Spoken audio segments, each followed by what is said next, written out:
Walters is open until 2 a.m., making it a great spot to watch the NBA playoffs. Walters Sports Bar and Restaurant is located just across the street from Nationals Park. Next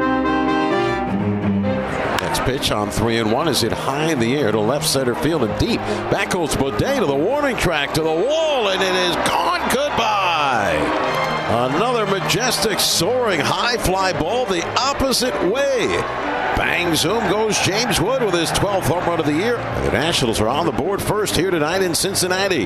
It's the Nationals 1 and the Reds nothing with 1 out of the top of the third. Garcia from the left side of the plate. And the first pitch is hit in the air, deep right field toward the corner. Does he have another one? Yes, he does. Luis Garcia Jr. came into the game with 1 home run. He now has 3. He's homered in back-to-back at-bats, and the Nationals lead it 4-2. The big right-hander Luis May to the belt. Here's the pitch. Swinging a long drive, right field, and Daylen Lile's got another one. It's a 3-run shot about 10 rows deep into the bleachers in right center field. The Daylen Lile fan club is delirious on the third base side. The Nationals lead it 7-2. The native of Louisville, Kentucky brings them to their feet on the Nationals side of things. Daylen Lile has 2 home runs in 2 innings, and the Nationals explode here in a 5th inning to take the 7-2 lead. And welcome to Nats Chat. I'm Al Galdi, host of the Al Galdi podcast. I'm joined by Washington Nationals insider Mark Zuckerman of NatsJournal.com. He's at Great American Ballpark in Cincinnati. The Nats offense at Great American Ballpark over the years has been great, and the latest instance of this happened on Tuesday evening, a 10-4 win at the Reds in Game 1 of a 3-game series. This was a game in which the Nats blasted 6 home runs. If you look at the Nats franchise since it moved to Washington, D.C. in the 2004-2005 offseason, the team has homered at least 5 times in a game at Great American Ballpark. 5 times. It is the only opposing ballpark in which the Nats have homered at least 5 times in a regular season game, more than twice. The Nats have feasted at Great American Ballpark, and this happened again in this game on Tuesday evening. The Nats in MLB's 2026 regular season now 20-22, 14-9 on the road versus 6-13 at home. Run differential of -7. And I bring that up because the Reds now are 22-20, but with a run differential of -39. The Nats run differential is 32 runs better than the Reds run differential, and yet the Nats are 2 games worse than the Reds. But the Nats got the win, and in blowout fashion. This installment of Nats Chat is brought to us by the DC Gray's annual fundraiser, Cigars and Curveballs, Monday, May 18th at Shelley's Back Room in downtown Washington, D.C.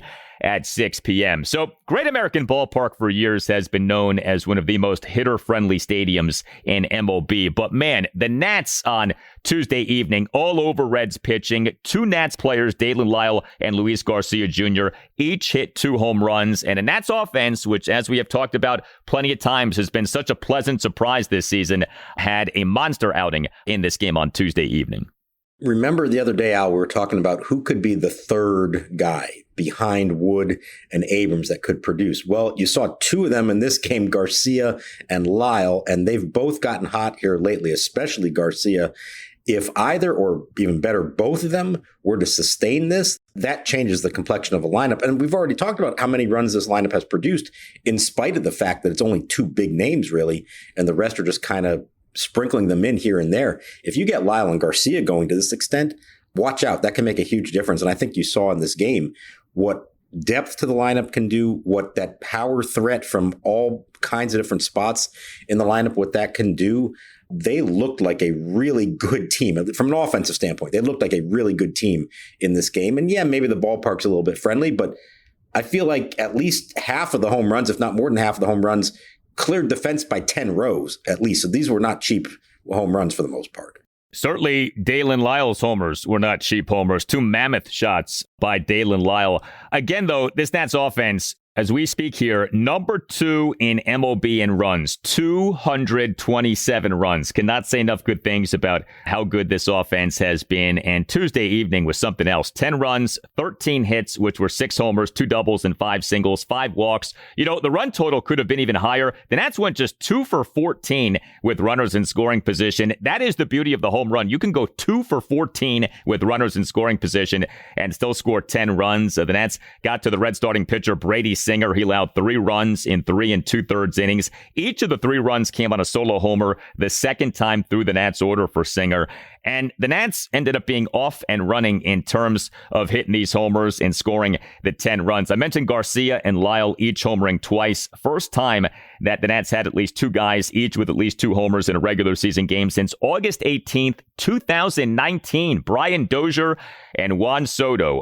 Luis Garcia, what has gotten into this guy since he came back from his 3-game absence caused by the right wrist injury? Garcia, as the Nats starting first baseman and number 2 batter, 3 for 5, 2 solo homers and a single. He and the Nats 2-run third had a 1-out solo homer to right field for a 2-0 Nats lead despite having been down at 1.12. Garcia in the Nats 4-run fifth, a first pitch leadoff homer to right field for a 4-2 Nats lead. His OPS is up to 725. And Daylen Lile, he is the Nats starting left fielder and number 6 batter, 3 for 5, 3-run homer, solo homer, single. Lile in the Nats 1-run fourth, leadoff homer to right field on an 0-2 pitch to put the Nats up 3-0. That homer going a projected 415 feet per Statcast. And Lile in the Nats 4-run fifth, 1-out first pitch, 3-run homer to right center for a 7-2 Nats lead. That homer going a projected 429 feet per Statcast. His OPS now is up to 754. And this game, a homecoming of sorts for Daylen Lile. He put on a show in front of a good number of people who he knows quite well.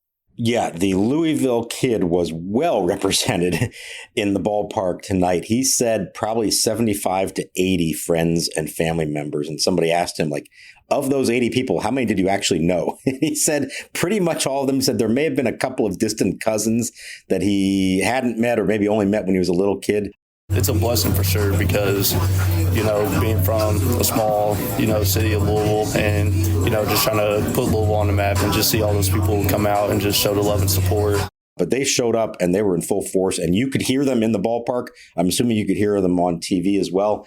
Daylen himself said he could hear them and see them. You could tell this meant something to him. This is the first time in the big leagues he's been able to play in front of his family anywhere close to home like this. So that was a really big deal for him. We've talked about how, we haven't seen the extra base production from him that we obviously saw the second half of last season, which was so good. But the feeling has been like just a matter of time. He still hits the ball hard. Maybe he just wasn't elevating it enough. Maybe he wasn't finding the gaps, whatever that was. We're starting to see it now, I think, over the last week or so. He's looking more like the Daylen Lile that we remember from last year. Still doesn't have a triple, but he'll take the home runs, no doubt about it. And that was really nice to see from him. And with Garcia, he's 8 for his last 14. 2 homers, a double, and a triple. This is all since coming back from the wrist issue. It sounds like that thing was really bothering him for a few weeks.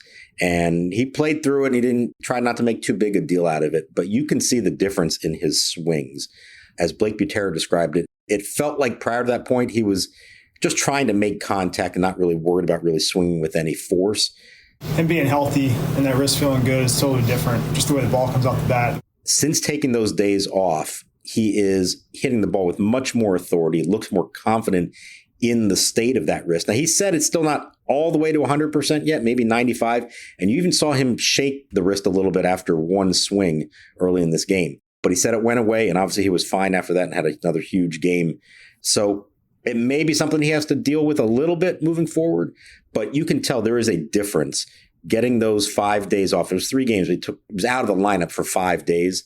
It seems like it's made a real difference for him. And it's a good reminder that even when something feels like it's not that big a deal and you want to play and be there for your team, sometimes speaking up and just taking a few days off can make all the difference in the world. Yeah. And, it's interesting. In this day and age of gambling in sports, MLB teams are not required to put out injury reports other than if the team puts a guy on an injured list. And so game in, game out, we never know with certainty like who's dealing with what. And that's kind of interesting to me that even with all of betting and MLB being in on betting, that there isn't more transparency about stuff like that. Because, you think about it, like if you are a big time gambler, right, and you have this inside knowledge that the Nats starting first baseman is dealing with a wrist ailment that's really hurting him right now, and yet this is in public, like that's inside information, right? That's the kind of thing that really could be put to use. And so it's just interesting to me that teams are not in any way required to be forthcoming about any ailments for any players other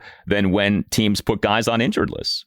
Yeah, and, with him, we knew after he was out of the lineup, well, he came out of a game initially, and we were told it's because of his wrist. So, you'd ask about that every day or two after that, and Blake Butera was honest in saying it's still nagging him. It bothers him when he hits, not when he fields. He's going to take BP today.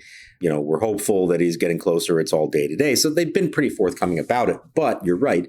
There's no official designation like you'd have in the NFL, where every day they put out an injury report that very specifically says who's hurt, what body part, and like what's their status, doubtful, probable, whatever the different terminology is. You don't have that in baseball. And I'm sure at times they kind of want to keep that to themselves. I think that the biggest thing that teams do that I've noticed in baseball is when these guys are in these day-to-day situations and you're not sure if they can play or not, they're not in the lineup, there's always that question of, well, could he come off the bench if needed?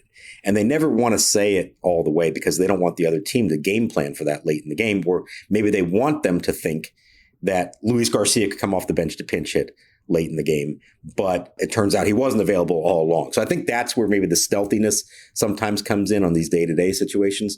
I feel like for the most part, while it's not formal, they're usually pretty good about keeping us up to date, provided we notice something and ask about it. Even the NBA now has teams that put out injury reports, and the NBA injury reports are the best because, players find every excuse on the planet not to play in games, and teams with the tanking find every excuse on the planet not to play guys. And so you get all kinds of listed reasons for guys not playing. Garcia, though, in his return from the wrist ailment, actually did come off the bench. That marked his return, and then he started after that. So for once, actually, a guy was available, apparently, to come off the bench. But yeah, Garcia, 2 homers, Lile, 2 homers, also homering for the Nats on Tuesday evening were James Wood and Brady House. James Wood as the Nats starting right fielder and number 1 batter, 1 for 4 with a solo homer and a walk. He got the home run party going. He and the Nats 2-run third, a 1-out opposite field solo homer to left center for a 1-0 Nats lead. Woods OPS now at 930. And Brady House, he is the Nats starting third baseman and number 3 batter, 1 for 4 with a 2-run homer and a walk. He did have another defensive miscue, committed a fielding error in the Reds' 2-run fourth, but House in the Nats 2-run eighth, a 2-out opposite field 2-run homer to right center field for a 9-3 Nats lead. His OPS at 693. CJ Abrams did not homer, but he got on base 3 times. He is the Nats starting shortstop and cleanup batter, 2 for 4 with 2 singles and a walk. His OPS now at 922. The Nats over 42 games have hit 50 home runs. There has been an element here lately of the homers coming in bunches. That is true, but 50 homers over 42 games. That's the bottom line production. That puts the Nats on pace to hit 193 home runs over 162 games. It would be the Nats' most homers in a regular season since hitting 231 in 2019. I think most of us would have signed up for, say, 160, 170 home runs. If this team did get to 193 homers, man, that would be something. I feel like ever since we started this podcast, we've talked about how they were ranking among the worst in the majors in home runs. And we'd say, if you could just hit 20 more as a team, 30 more as a team, what a difference that would make. And as you said earlier on, it makes up for your other offensive deficiencies. They were not good with runners in scoring position in this game. I feel like there's been a lot of games that has been the case. But when you can score your first 9 runs of a game all via the home run, that makes up for a whole lot of other issues. And so, yeah, it's really nice to see that they have that, and that they have it from a number of different players. I don't know if they'll keep that up all season long, but I'd like to think that it is at least possible to be in that range. And they're doing it while, as we said, Lyle is kind of only starting to get hot right now.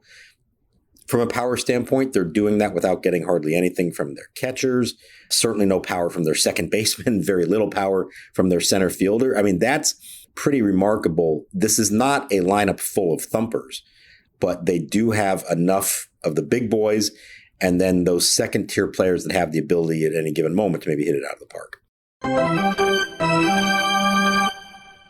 Come support the DC Grays on Monday, May 18th at the annual Cigars and Curveballs fundraiser at 6 p.m., hosted by Tom Lavero.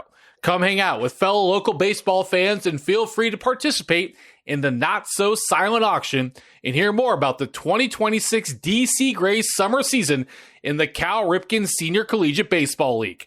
The DC Grays proudly promote participation of intercity baseball with no registration fee for teams from underserved neighborhoods. Cigars and Curveballs is held at Shelley's Back Room in downtown DC, right near Metro Center at 1331 F Street.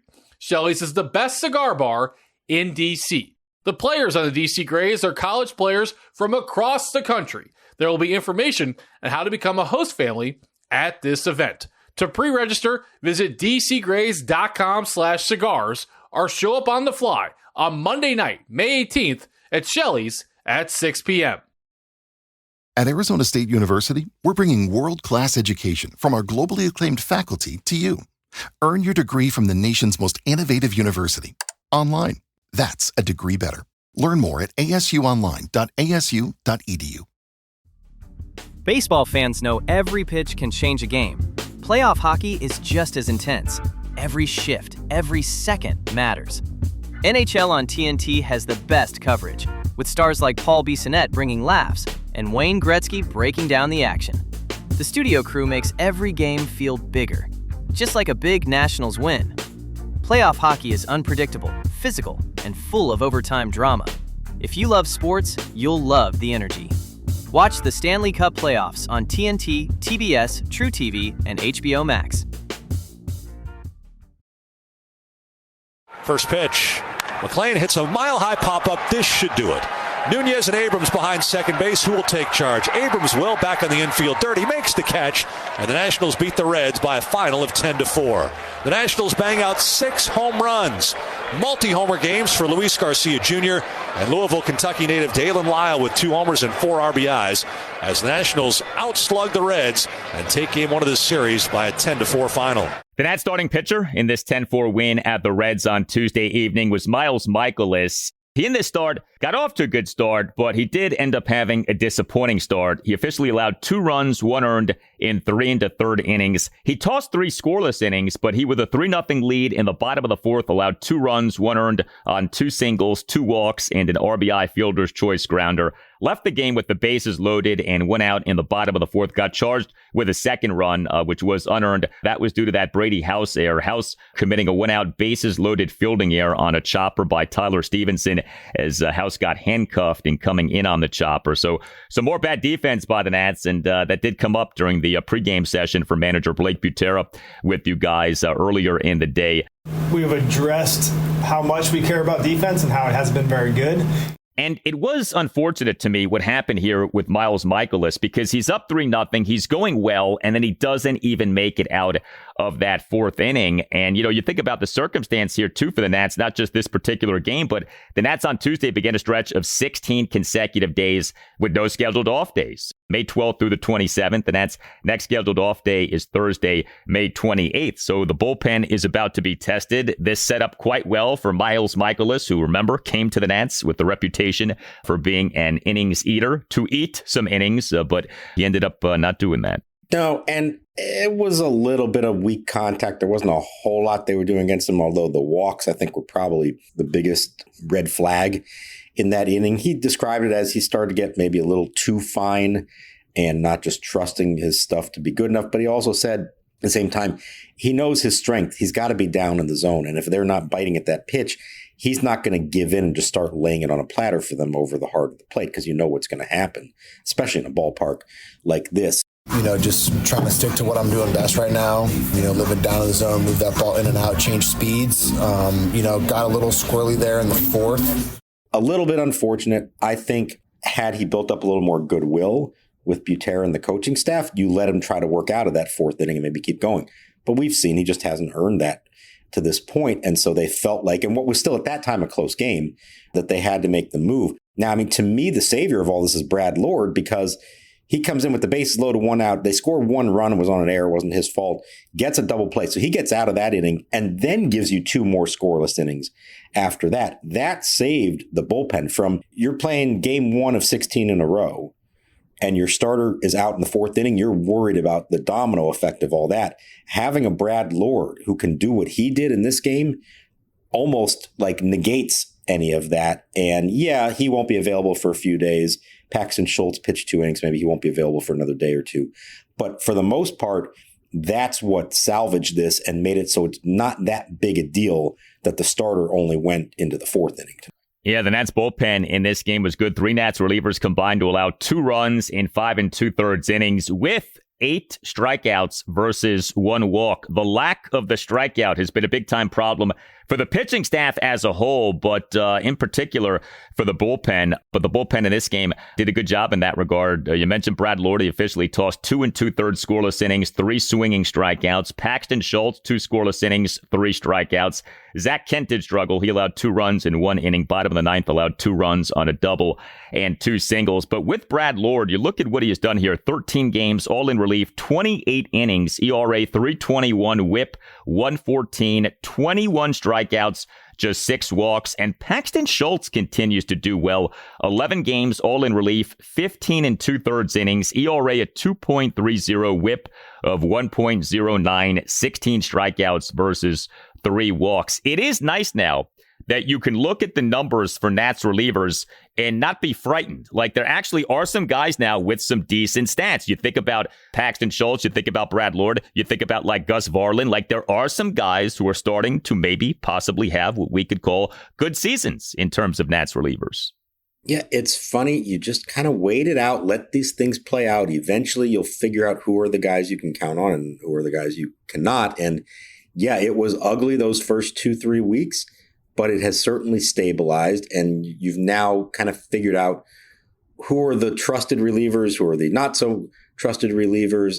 They've done a much better job of that, I think. And the fact that they do have, of the 8 relievers, I feel like at least 4 or 5 of them can consistently give you multiple innings. That's a nice luxury to have. And so, again, in a game where your starter doesn't go deep, you don't have to burn up everybody else in the bullpen. By having Lord, by having Schultz go 2 innings, we know that Mitchell Parker can do that as well. So I think while they may not have that one guy locked down, game over when you bring him in at the end, I do think what they've now established is a group of 3, 4, even 5 guys that you feel like you can trust. And especially when those guys can go more than 1 inning, I think it makes a big difference. And so this has felt like a much more secure situation. I mean, they're up 7-2 for a good chunk there of the game. I feel like a month ago, we'd be really nervous about the outcome of the game. I didn't really feel that way this time. I felt pretty confident they were going to be all right with a 5-run lead, which is the way it should be, of course. But for much of April, you weren't thinking in those terms. If you're up 7-2 in like the 5th inning and you're in the bullpen already, you're worried, are they going to be able to get through this thing without blowing it? Well, something that has started to stick out is that the wild, violent fluctuations in Nats games that we had over the first, month of the regular season, they've kind of calmed down a little bit. We're not necessarily seeing as many wild games here lately because the bullpen has been better. I actually thought that Butera might leave Lord in the game for longer. He got through the 2 2/3 scoreless innings on 36 pitches. If Lord is going to be unavailable for multiple days, why not push him a little more than that just to maybe get another inning out of him to further save the bullpen? I mean, again, you're beginning this stretch here with no scheduled off days for 2+ weeks. Yeah, you could do that. I don't know the specific number of days how it all works out, but I would guess pulling him at 2 2/3 allows him to come back, say, on day 3 or 4, whereas extending him for another inning maybe pushes him to 4 or 5. We've talked about with Brad Lord, like, should he be starting? Is he better than a few of their starters? Well, I think there's a case to be made that he's more valuable for them in this role because, no, he's not giving you 5 or 6 innings at a time. But if he's giving you 2 or 3 good quality innings out of the bullpen and helping you win games, and then able to come back and do it again 3 days later instead of 5 days later, I think there's value in that. And the way they're managing, the way this team is assembled right now, I think there's almost more emphasis on guys like Brad Lord and even Mitchell Parker. I know his last one wasn't good, but overall he has been good. I feel like there's almost more emphasis on them than some of the starters who they know they're going to pull at the first sign of trouble. Al Galdi here to tell you about Window Nation's Buy 4, Get 4 free sale. But before that, the Window Nation look into the future. He's not going to go, and the pitch is lashed on the ground by the diving third baseman Cairo up the left field side. That will sneak into the corner. Mario Lasone is waving around Cruz. He heads to the plate. The relay not in time. Throw to third in the dirt. Morales is safe, sliding in. 2-0 Rochester. Window Nation has a great offer for listeners of the Nats Chat podcast, the Buy 4, Get 4 free sale, during which you could replace all of your home's windows and get half of them for free. Plus, you can get your windows with no money down and no payments or interest for 2 years. The sale ends soon, so call 866-90-NATION or visit windownation.com now to book a consultation. 866-99-WINDOW-NATION or windownation.com to book a consultation, and tell Window Nation that you want the deal that you heard about from Al Galdi on the Nats Chat podcast. Big thanks to our sponsor, BetterHelp, for partnering with us for this important conversation about mental health. This is Steve Smith here, former NFL wide receiver and host of the 89 show on YouTube. So having a counselor and working with BetterHelp, that gives you an opportunity to really start to unpack. But people don't understand, when you unpack things, you also open up a box that you're not always sure what's inside. So I think that's why seeing a professional is extremely important. If you need someone to open up to, visit BetterHelp. That's betterhelp.com/89 to get started. Baseball fans know every pitch can change a game. Playoff hockey is just as intense. Every shift, every second matters. NHL on TNT has the best coverage, with stars like Paul Bissonnette bringing laughs and Wayne Gretzky breaking down the action. The studio crew makes every game feel bigger, just like a big Nationals win. Playoff hockey is unpredictable, physical, and full of overtime drama. If you love sports, you'll love the energy. Watch the Stanley Cup playoffs on TNT, TBS, truTV, and HBO Max. Lord sets, kicks, delivers, swinging a chopping ground ball toward third. House charges in, boots it. Can't pick it up now. All hands are safe. It'll be an error on Brady House. It'll be his 7th of the year, the 40th by the Nationals in their 42nd game. It's now the Nationals 3, the Reds 2, the bases loaded, and still only 1 out. With the defense, so we talked about the Brady House error. Also in this game, more issues at the catcher position. Keibert Ruiz had a catcher's interference error, also got charged with a pass ball. The Nats were out on the field hours, as in more than 5 hours before the game, working on their fielding. Blake Butera, prior to the game, talked to you guys about the defense. This has been a big topic here lately. What struck you in terms of the Nats' pregame preparation, and also from what Butera had to say about the defense? Well, number one, they are out there super early, and I think he's going to continue to do that with them. He is very much a believer in the more you work, the better you will ultimately get.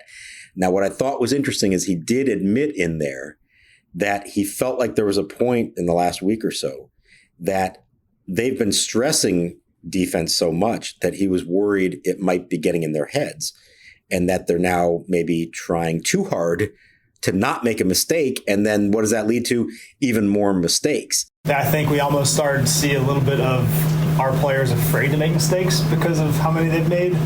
And so I thought that was a pretty interesting admission from him. And it led me to follow up by asking him if he ever thinks that it might actually make sense to do less work. Like, let them just take their minds off it and not be constantly thinking about defense. And he laughed and he basically said, like, nah, I'm not really there yet. I don't know if I can get on board with that.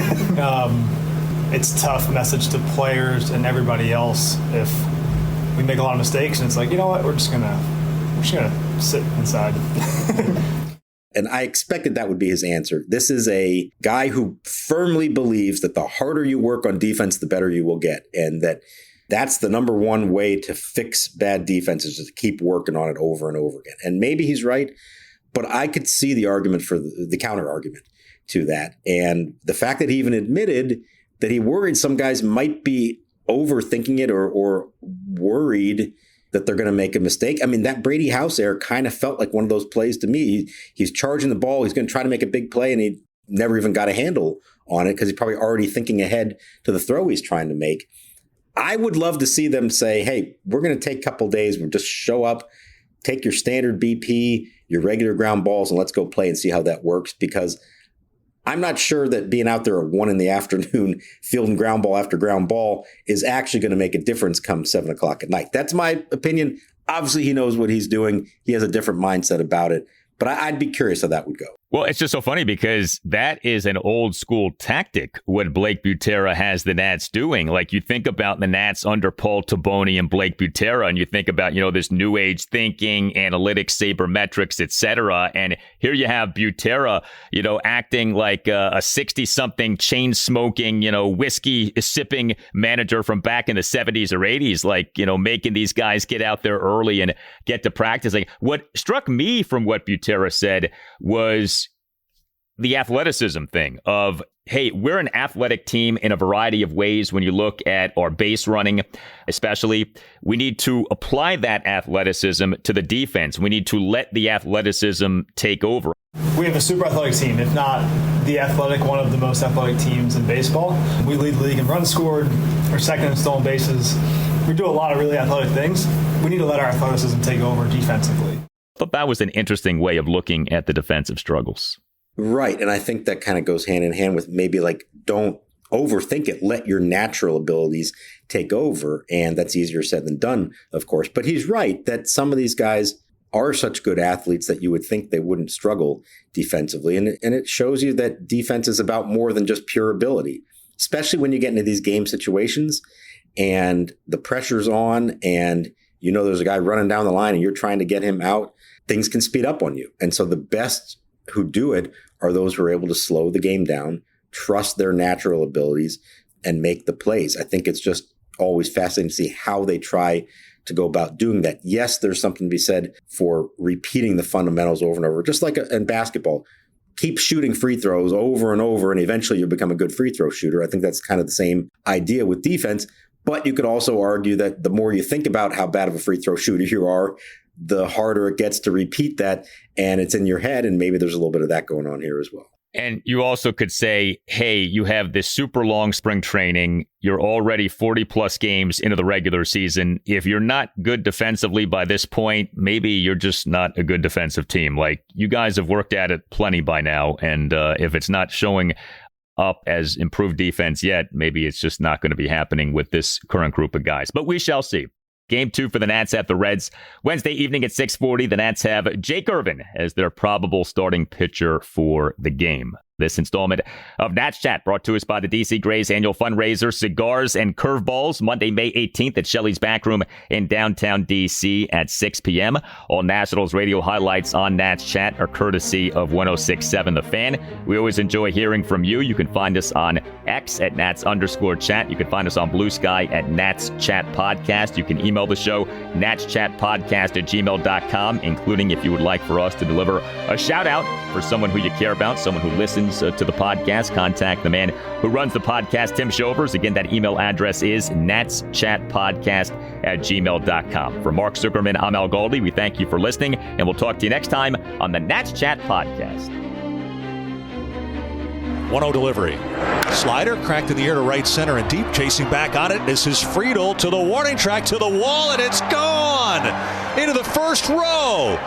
Brady House, an opposite field home run, is the Nationals' 6th homer tonight, and they lead it 9-2.